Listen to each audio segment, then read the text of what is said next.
My name is Tina Roach, and I'm 31. The day the photo arrived, I was on my lunch break, fork hovering over a wilted kale salad I didn't even want. One ping, one image. My parents on a sun-bright porch, shoulders squared, grinning like a lottery commercial. My younger brother Evan, his wife, their kids, balloons bobbing above a ribboned railing, confetti on the steps, and in my mother's hands, a chalkboard that read, "The family that stuck together." I wasn't in the photo. I hadn't even known they moved in. At first, I tried to talk myself out of the ache. Maybe it was a soft opening. Maybe they were still finishing permits. Maybe I missed a text. Then I zoomed in and saw the balloon with 2025. Fresh, recent. My brother's arm slung across Dad's back like a beer ad. Everyone's t-shirts were matching. Someone planned this. Someone printed those shirts. Months of group chats I guess I wasn't part of. I set my phone face down. The plastic fork snapped in my hand. That night I showed the photo to my boyfriend, Ethan Ward. He looked at it for a long time, like he was waiting for a trick ending.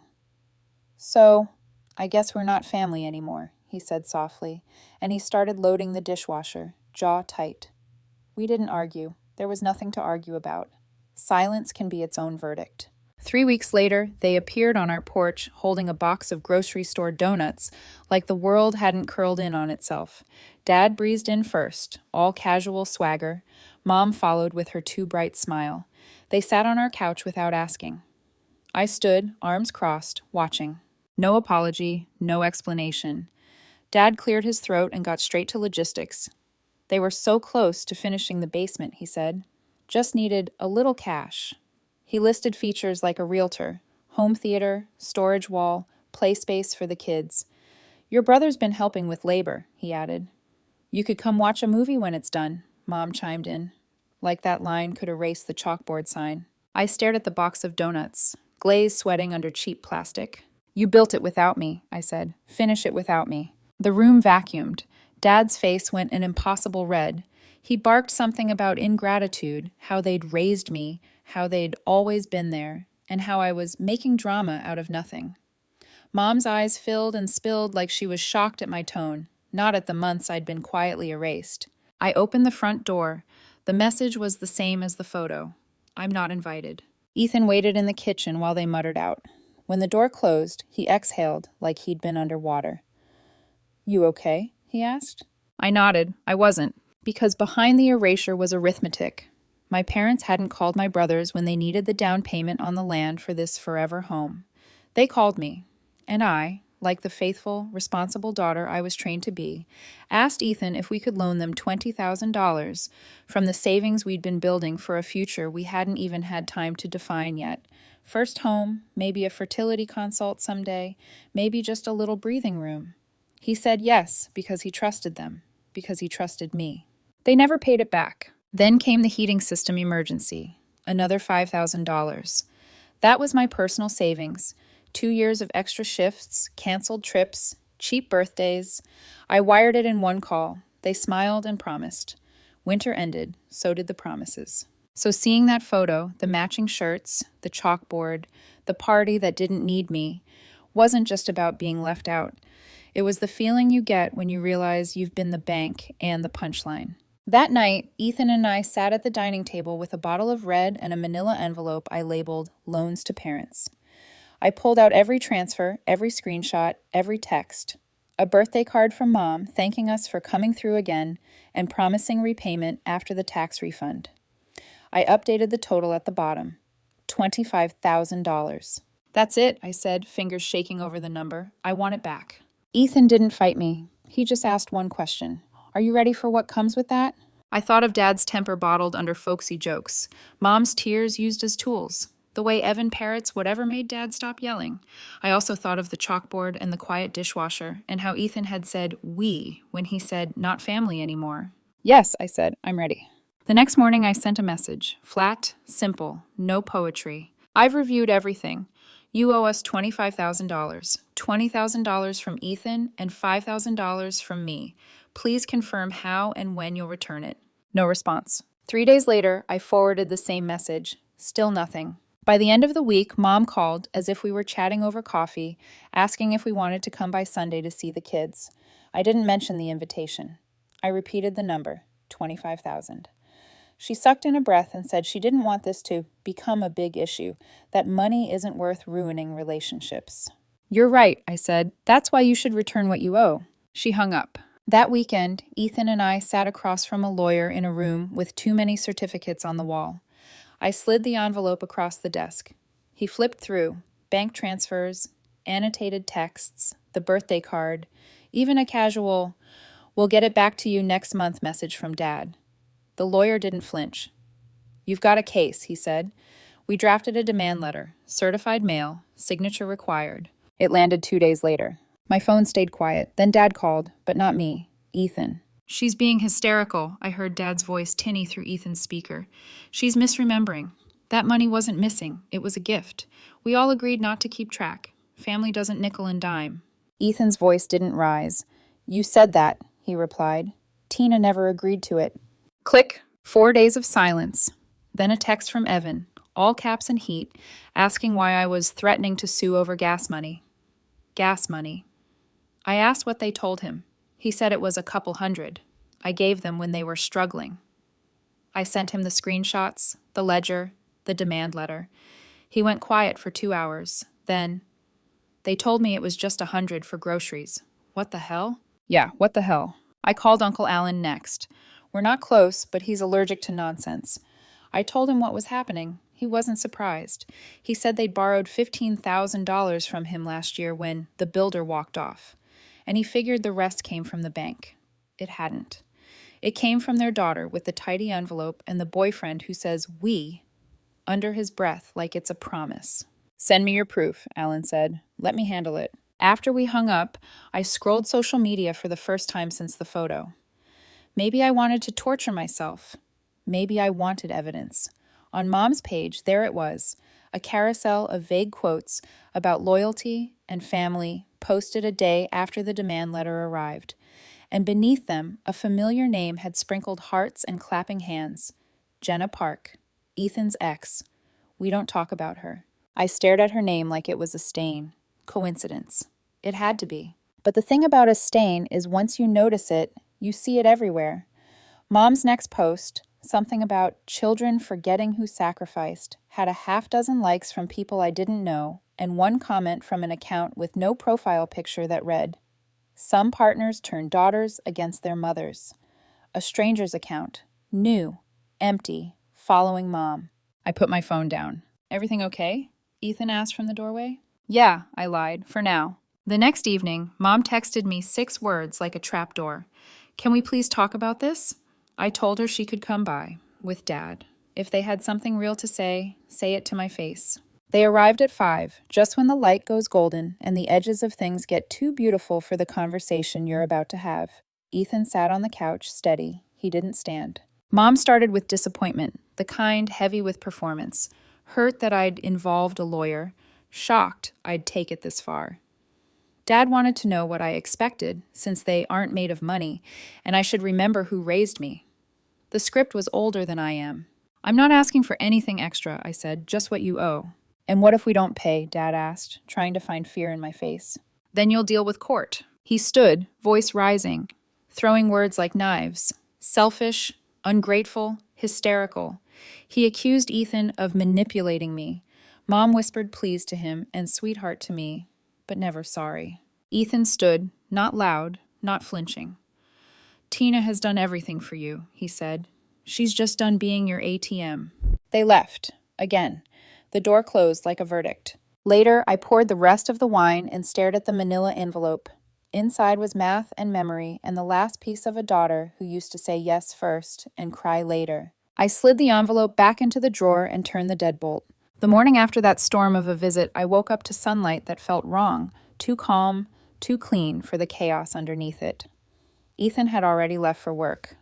On the kitchen table was the empty wine bottle and the manila envelope, its corner bent like a wound, refusing to close. That's when I realized something. My parents had built an entire life out of selective memory. If I didn't hold on to the proof, they'd rewrite the story again, like they always did. So I did what they feared most. I started documenting everything. Every text, every email, every voicemail. I created a folder labeled Debt Evidence. Inside, I saved screenshots, timestamps, even screenshots of their read receipts. I wasn't just fighting for $25,000. I was fighting for the truth to exist somewhere outside their version of it. By Monday, I sent the official demand letter our lawyer had mailed. Attached were the same receipts, just in digital form, along with one line. If I don't receive a repayment plan within 10 business days, I'll proceed with formal action. I hit send, felt my pulse in my teeth, and then waited. Days passed, no reply. Then a text from Mom popped up out of nowhere. "Hi, sweetheart, can we put this behind us? Money's not worth ruining relationships." That phrase again, the guilt knife in velvet wrapping. I typed, "I agree. That's why I want it back." Then deleted it.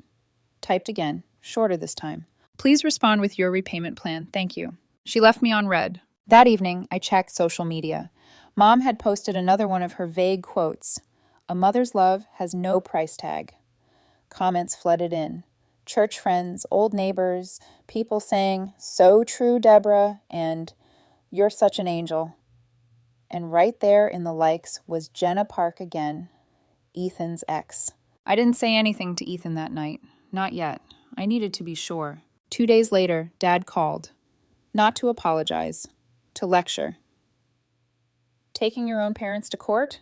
You've lost your mind," he snapped. "I'm not taking you to court," I said evenly. "I'm asking you to pay what you owe." He laughed, that bitter, dismissive laugh I'd grown up with. "You're hysterical, always have been. You don't remember things right." "Then the receipts must be lying," I said, and hung up before the rage in his silence could spill through the phone. Ethan got home as I was pacing the kitchen. "They called?" "Yeah," I said. "Apparently, I'm delusional." He frowned. "That's their go-to move. Rewrite, deny, repeat." Later that week, my younger brother Evan texted me in full caps. "Why are you suing Mom and Dad over gas money?" "Gas money." I felt my throat close. I asked what they'd told him. "They said you gave them a few hundred when things were rough, and now you're trying to ruin their lives over it." I stared at the screen, then scrolled to the folder and sent him everything. The bank transfers, the loan messages, the $20,000 transfer with both our names, the extra $5,000 from my account. He read them, then silence. 2 hours later, another text from him. "They told me it was for groceries." "What the hell, Tina?" "Yeah," I whispered into the air. "What the hell?" That's when I called Uncle Alan. If there's one person in the family who doesn't tolerate lies, it's him. He's my dad's older brother. Calm, meticulous, with that accountant's eye that sees right through excuses. When I told him everything, he didn't sound surprised. "I figured as much," he said. "They came to me last year, claimed the builder walked off halfway through the framing. I loaned them $15,000. "15?" I repeated. "Yep. I assumed they borrowed the rest from the bank. Guess not." I told him it came from me, and Ethan. I told him about the photo, the omission, the sudden begging visit with donuts. There was a long pause, then he said, "Send me your proof. I'll handle this." That was the thing about Uncle Alan. He didn't get involved in family drama, but once he did, it meant Judgment Day was coming. That night, I emailed him everything. Bank statements, the certified letter, even screenshots of Mom's texts about relationships over money.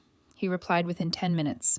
"Got it. Don't contact them again until I say so." The next afternoon, my mother posted a new status online.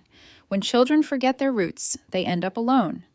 The same faceless account from before commented again. "Some partners poison families from the inside." The account's name was Loyal Mom/72, newly made, following only a few people, including Mom, and liking posts from one other account, Jenna Park. That night, Ethan noticed I was quiet. "Something's off," he said. I showed him the screen. His jaw tightened. "That's Jenna's old handle. She used it in college." My stomach dropped. "You're sure?" "Positive." We sat in silence. The sound of the fridge hum was the only thing keeping the room from imploding. "Do you think she's talking to them?" I asked finally. He rubbed his forehead. "I don't know, but if she is, your mom's not the only one rewriting history." 3 days later, Uncle Alan called. "I went to see them," he said, voice low and steady. "Didn't tell them you knew. I just asked about the loans." "And?" I asked. He let out a breath that was half laughter, half disbelief. "They said you offered the money as a gift, said you were trying to make them feel guilty after, Classic performance. But when I pressed harder, your dad said something interesting. He claimed he already moved it to a different account before things got messy. Wait, I said. He admitted that? Word for word. That means he hid the money. Exactly, Alan said, and I recorded it. My breath caught. That one sentence changed everything. Proof of concealment meant the case wasn't just emotional, it was legal leverage.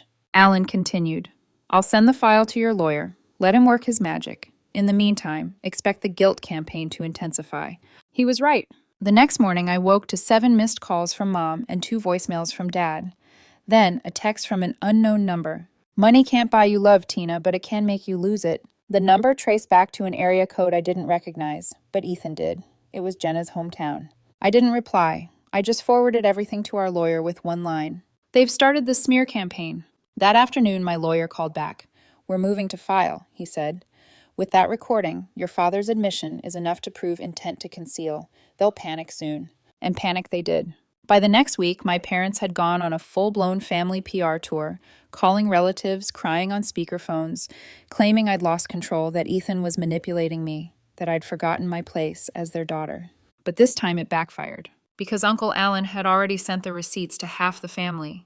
And when people saw Dad's voice saying, I moved it before things got messy, the sympathy dried up fast. I thought that was the end of it, but I hadn't even reached the middle yet, because the next blow didn't come from my parents. It came from Ethan's phone, an email from his company's HR. Someone had reported him for financial misconduct. We both knew who that someone was. Ethan's hands were trembling when he showed me the email.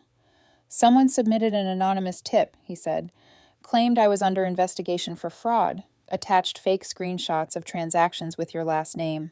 I felt my pulse climb straight to my throat. Who would even... I stopped halfway through the sentence. We both knew who would. It was too soon after the lawsuit, too targeted, too precise. My parents didn't know how to forge documents, but someone helping them might. Jenna, Ethan whispered, reading my mind. She's always been good at digging through old accounts. I stared at him, disbelief melting into fury. Your ex is helping my parents sabotage you? He swallowed hard. If she's still in contact with your mom, yeah, probably. For a moment, everything blurred. Our lawyer's folders, the unopened mail on the counter, even the plants on the windowsill. My family was pulling him into the quicksand they created, and Jenna, she was the extra weight they tied to his ankles. The next day, Ethan's boss called him in. Thank God the man trusted him enough to listen before making any decisions.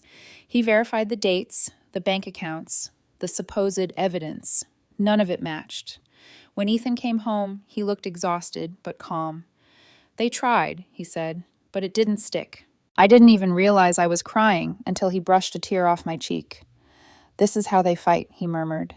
They don't attack what you say, they attack who you are. That week, my parents turned our extended family into their stage. Aunts, cousins, old neighbors, all got phone calls about how their daughter had turned cruel, how Ethan poisoned her mind, how we just wanted to finish our basement. Some of them reached out, tiptoeing around it, soft messages like, your mom's heartbroken, Tina. Family shouldn't be dragged into court, honey. I didn't respond. I just sent the proof, the bank transfers, the messages, the lawyer's letter. Then silence. Every time. By Friday, half of them had stopped defending my parents. Truth travels slowly, but once it starts, it doesn't stop. And Uncle Alan made sure of that. He called me late one night. I paid them another visit, he said. Told them to stop dragging your name through mud. What did they say? That you owe them for raising you, that they deserve it. He laughed, dry and disgusted. So I asked them if that's what they told the bank when they asked for a second loan. What second loan? They applied for one last month, got denied because their accounts were frozen. Frozen? I asked sharply. Yep, your lawyer's doing. The judge approved the emergency disclosure request after your dad's recorded confession. 2 of their accounts are locked until they provide full statements. I sat in stunned silence. My heart was beating fast. But for once it wasn't from fear. It was from something else. Justice, maybe, or just relief that truth had found traction. Alan sighed. They'll try another angle, though. Be ready. He wasn't wrong. 2 days later, an anonymous Facebook account appeared, with my name and photo, but twisted posts. Sometimes love blinds you until your partner isolates you from your family. People think they're victims when they've been brainwashed. The account messaged my coworkers, even Ethan's sister.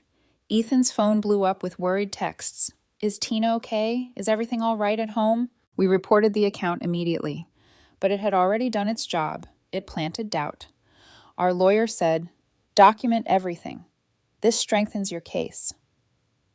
So we took screenshots, timestamps, even traced the IP trail. It pointed to a small town north of here. Jenna's old address. One night, Ethan sat at the edge of our bed, his face in his hands. I'm sorry, he said quietly. For what? For bringing her into this, for letting her get close enough to hurt you. I reached out, resting my hand on his shoulder. She didn't hurt me, I said. My parents did. She just offered them a louder microphone. He turned to look at me then, his eyes raw. They're going to lose everything before they realize what they've done. I know, I said softly, but I'm done trying to save them. The next morning, my parents showed up again. No warning, just their truck in the driveway and my dad's heavy knock on the door. I didn't open it. Through the peephole, I could see Mom clutching a folder, probably filled with their defense papers, and Dad pacing like a man rehearsing outrage. Ethan stood beside me, quiet. Do you want me to call security? I shook my head. No, let them stew. After 10 minutes, they left. A few hours later, a message popped up from Mom. We didn't mean for things to go this far. We just want to talk like family. I ignored it. 5 minutes later, another one. Money can come and go. Family doesn't. I typed out a reply, deleted it, then typed again. Family doesn't forge emails and fake accounts. No response. That evening, Uncle Alan called again, this time laughing. You won't believe this. They came to me begging for another loan. You're kidding. I wish. Said they needed $10,000 to ease tensions and make things right. I told them I'd consider it after they pay Tina back with interest. I couldn't help but smile for the first time in weeks. You really said that? Oh, I did, Alan chuckled. And you should have seen your dad's face. He looked like someone told him karma has a billing department. By the end of the month, the smear campaign collapsed under its own weight. Evan finally saw the recordings. He texted me one sentence. I had no idea. I'm sorry. I cried when I read it. Not because it fixed anything, but because for the first time, someone inside that family saw me clearly. The court date was set for early spring. And even though the paperwork called it case number 2274, Roach versus Roach, it felt more like Tina versus the version of me they'd always wanted, the compliant, silent daughter who never said no. And that version, she was gone. But my parents weren't done yet, not even close. Because a week before the hearing, they showed up with something new, something that would twist the case in a direction I hadn't seen coming. They came bearing an offer and a threat. The day they came back, the sky was the color of steel. I saw their truck through the blinds before they even knocked. Ethan was in the living room, reading emails, but I could tell by the way his jaw tightened that he already knew who it was. Mom was holding another folder, thick this time, stuffed with papers, and Dad was right behind her, eyes cold, jaw locked. They didn't look desperate anymore. They looked rehearsed. I opened the door halfway. You shouldn't be here, I said. Mom smiled that brittle social smile she wore when pretending she wasn't drowning. Tina, please. We just want to talk. We have something to show you. Ethan stepped into view beside me. Whatever it is, send it to our lawyer. Dad huffed. Oh, we'll do better than that, he said, handing me the folder. Take a look. Inside were copies of old birthday cards, screenshots of group messages, and notes I'd written over the years. On one, I'd scribbled, "You guys deserve something nice." Another had a heart drawn next to a transfer note, "For your dream house." Dad smirked. See, gifts, not loans, that's our proof. My hands trembled, not from guilt, but disbelief. They were weaponizing kindness, turning casual love notes into legal ammunition. Ethan said quietly, "You really think emojis and hearts are contracts?" Mom's eyes watered on cue. You don't understand, Ethan. We never asked for this fight. We just wanted our family back. I stared at her for a long moment. Then I said, you built a house and threw me out of the picture. You don't get to cry about the distance. Dad snapped, you always think you're the victim. You're the one ruining your parents' reputation. Ethan's voice dropped, steady and cutting. Your reputation doesn't have a mortgage on her peace. Dad's nostrils flared. You'll regret this. Already did, I said, closing the door. 3 days later, their lawyer filed a counterclaim, emotional distress. They accused me of slander, of harassment, of threatening behavior.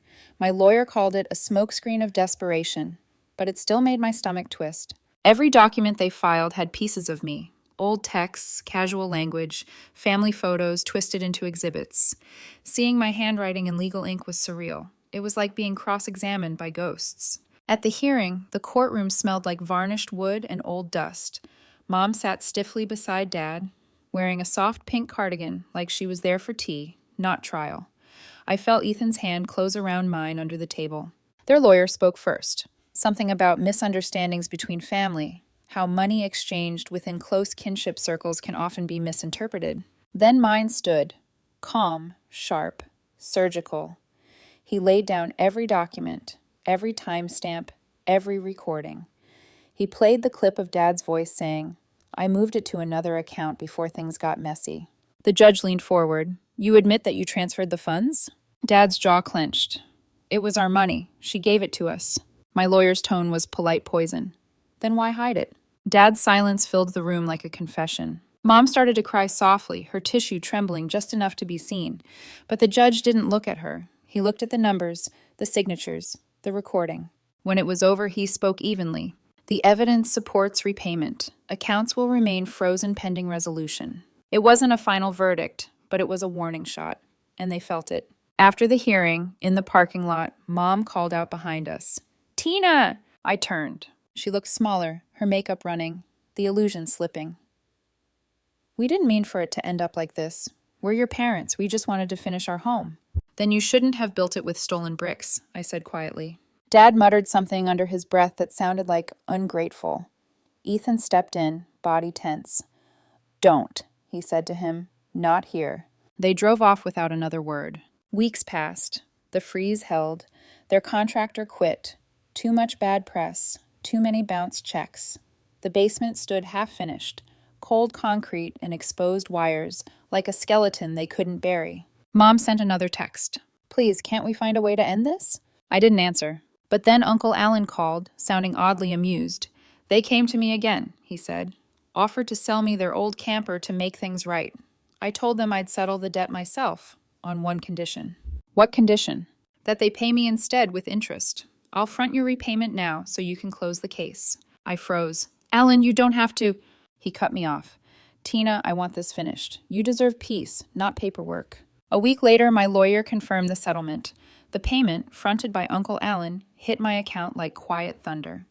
$25,000, with a note in the memo line, "Foreclosure." Ethan and I didn't celebrate. We just sat in the kitchen that night, staring at the confirmation email. He finally said, "Does it feel over?" I thought about the unfinished basement, the fake accounts, the hurt that still pulsed beneath the legal victory. "No," I said, "but it feels quieter." He smiled faintly. "Quiet's a start." 2 days later, Uncle Alan called again, voice dry as sandpaper. "Guess who missed their first repayment to me already?"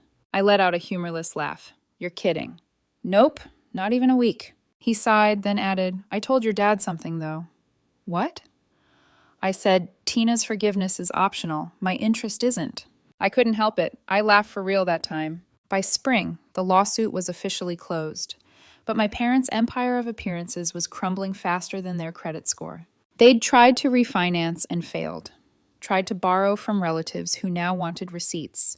Even Evan, who once defended them blindly, told me quietly, "They need help, but not the kind you can give." Mom started posting long paragraphs about broken hearts and misunderstood parents on Facebook again, each one liked by the same tiny echo chamber. But the sympathy was gone. People had seen the receipts. Even Jenna disappeared from her friends list. Maybe because Alan's lawyer had reached out with a polite little letter reminding her that impersonation and interference could carry consequences. On a warm April evening, I drove past my parents' house for the first time in months. The front porch lights were off, the lawn half mowed. Through the open garage, I caught a glimpse of the basement door, still unfinished. Exposed pipes, uneven floor, insulation hanging like peeled skin. A perfect monument to what happens when you build a home on manipulation. I sat there for a long minute, the car idling, then whispered to myself, "You built it without me. Finish it without me." And for the first time, it didn't sound like anger. It sounded like freedom. The settlement money sat untouched for weeks. It wasn't joy that came with it. It was silence. The kind that follows a storm when every branch is broken, but the air is finally clear. Ethan and I didn't rush to spend it. We tucked it into a savings account labeled Restart. Not revenge, not victory, just breathing room. I thought the quiet would last. I wanted it to. But peace, I've learned, has an expiration date when guilt meets desperation. It started with the posts. Mom began filling her social media again. Vague quotes written in cursive fonts. Some hearts just love too much. When you do everything for your children and they forget who you are. Each caption had a tone only I could read between. Every heart emoji felt like a weapon wrapped in pity. The same people who once gushed, "You're so strong, Deborah," had gone quiet. They'd seen the documents, the recordings. But still, she posted. Every few days. Each one a public whisper meant for me. Evan texted now and then, cautiously. "They're not doing well. Dad's trying to sell the old truck. Mom keeps talking about forgiveness." I didn't reply. There is no version of forgiveness where you hand back the blade just because someone says they're sorry. One morning, a small envelope arrived with no return address.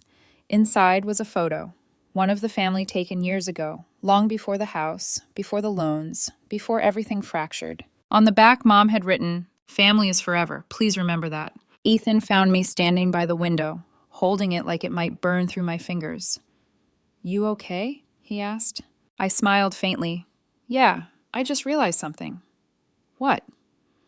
"They keep saying family is forever, but what they really mean is family should forgive anything." He nodded. "And that's not the same thing." I slipped the photo back into the envelope and dropped it into the trash. I didn't hate them. I just finally stopped volunteering to be their lesson unlearned. Uncle Alan called later that week. He was in good spirits. "They tried to skip another payment," he said. I reminded them interest compounds monthly. I laughed, the sound surprising even me. "You sound like you're enjoying this." "Not enjoying," he said. "Just observing consequences." He paused. "How are you doing, Tina?" "Lighter," I said honestly. "Still angry sometimes, but lighter." "That's how you know it's over," he replied. "When the anger weighs less than the peace." A month later, Ethan surprised me. He came home with 2 plane tickets to the Oregon coast. Just a quiet getaway, no family, no courtrooms, no spreadsheets of betrayal. We sat by the window that night, planning nothing in particular, just talking. The ocean, he said, would be our reset button. Before bed, he poured 2 glasses of wine and said something that stuck. "You know, you didn't lose your family, Tina. You just stopped renting space in their illusion." I looked at him, heart swelling with the kind of relief that doesn't shout. It just hums. "I like our version of family better," I said. 2 months later, Uncle Alan called again, half laughing, half sighing. "Thought you want an update. Your dad's been spotted at the hardware store using coupons. Your mom's trying to sell furniture online. And guess what still isn't finished?" "The basement," I said. "Bingo." We both laughed. The sound was oddly freeing. That basement had become a metaphor everyone could see but them. A hollow space built on borrowed money and buried lies. A monument to everything they refused to face. One evening, just before our trip, I found myself scrolling through old photos on my phone. Birthdays, holidays, moments that once felt warm and safe. But in every one, I could see it now, the subtle imbalance. Me holding the camera, me footing the bill, me standing at the edge of the group. Ethan came up behind me, wrapping his arms around my waist. "Still hurts?" he asked softly. "Not as much," I said, "but I finally get it." "Get what?" "That I kept waiting for them to treat me like family when I was already doing all the work of one." He kissed my temple. "You don't have to anymore." We left for Oregon the next morning. No phones, no messages, no family updates. Just waves, wind, and the slow, steady rhythm of starting over.